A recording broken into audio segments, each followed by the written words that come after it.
Mistra's likeness. It's been some time since I stood before her in a place. There she stands, just as Elminster promised. Mystra, goddess of the weave, mother of all magic. The old man wasn't lying. She's opened the summoning channel. Can't you feel it? Gale's right. The very air around the statue crackles with magic. It sets your teeth on edge. A stream of pure, undiluted weave.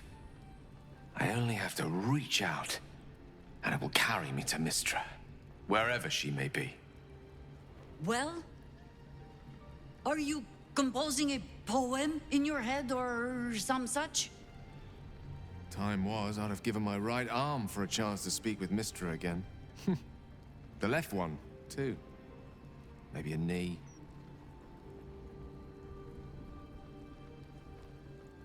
Am I? You're right. I am a strong, capable wizard.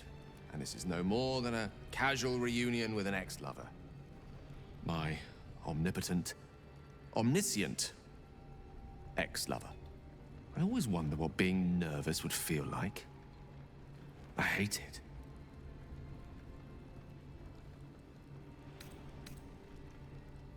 During my time locked away in Waterdeep, I prepared a quite comprehensive speech for her on the subject of our former relationship and the manner in which it ended. Alas, recent events have rendered the majority of it moot, so I'm gonna have to improvise. Unless you have any words of wisdom to impart before I go.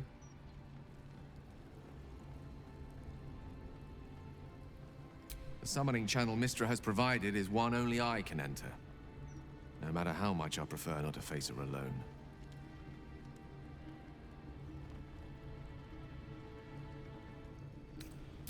With pleasure. It's not often one has the chance to threaten a goddess and make good on it. Mystra won't be the one issuing the orders for much longer. She'll know exactly who's coming for her. This won't take long, and when I'm done, I'll be free of Mystra's yoke once and for all.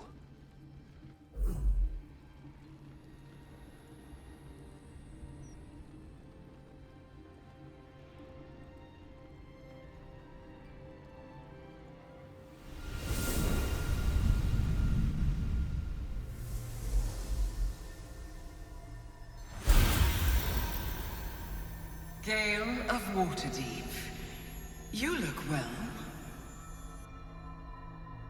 No thanks to you. I wasn't expecting a summons, but then you did always prefer things on your terms. I did not come here to suffer a mortal's admonitions. Certainly not yours. You discovered what lies at the heart of the Absolute, the crown of Karsus. And you disobeyed my instruction. Why? You abandoned me in my hour of greatest need. I had no obligation to help you in yours. You still believe yourself to be so wronged. You always were stubborn. The past cannot be undone with self-pity, nor can a future be forged. Only with the truth will you see the way ahead. The fragment of magic you tried to return to me was not of my creation. It was the Karsite weave. It is a corrupted, half-born magic, wrought in the brief moment Karsus ascended to godhood. It hungers for power, just as he did, and it can never be sated. You unleashed something that would consume all magic in existence, and yet you thought only of preserving yourself. Well, somebody had to. You weren't exactly forthcoming with any offers of help. My concern was the preservation of everything. The Karsite weave could tear apart the very fabric of the material plane. That it entered your body and consumed no more than your powers was a miracle. But we will not be granted another. The only reason the orb sleeps is because I have allowed it to feed on the true weave. A temporary measure, but one that will not be enough to save us. With each day that passes, the Elder Brain threatens to become a new kind of god. Its worshippers, a scourge of soulless illithids. If you will not use the orb to end this abomination, then you must find a way to separate crown and host. When you've done this, you must surrender the crown of Karsus to me. Not happening. When I get my hands on that crown, I'm going to wield it. Karsus's powers will be mine.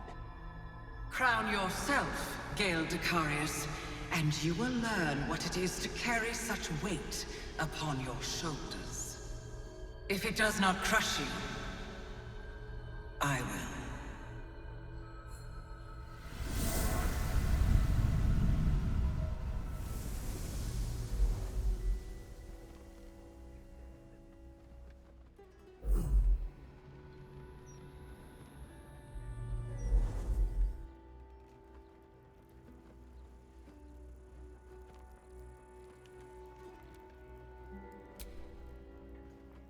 The Karsite Weave.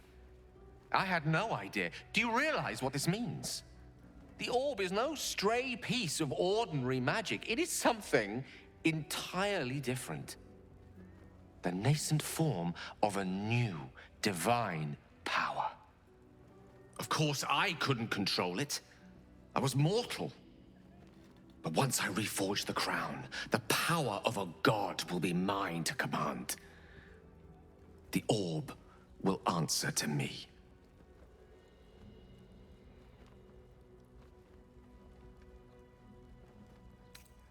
So do I.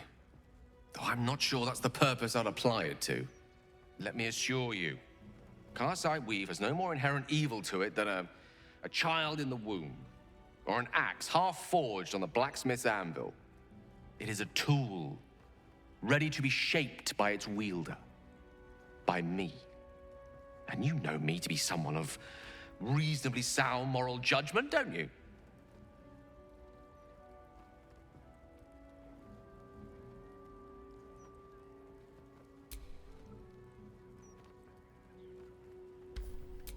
Gods! It's refreshing to share the company of someone who sees things the same way I do.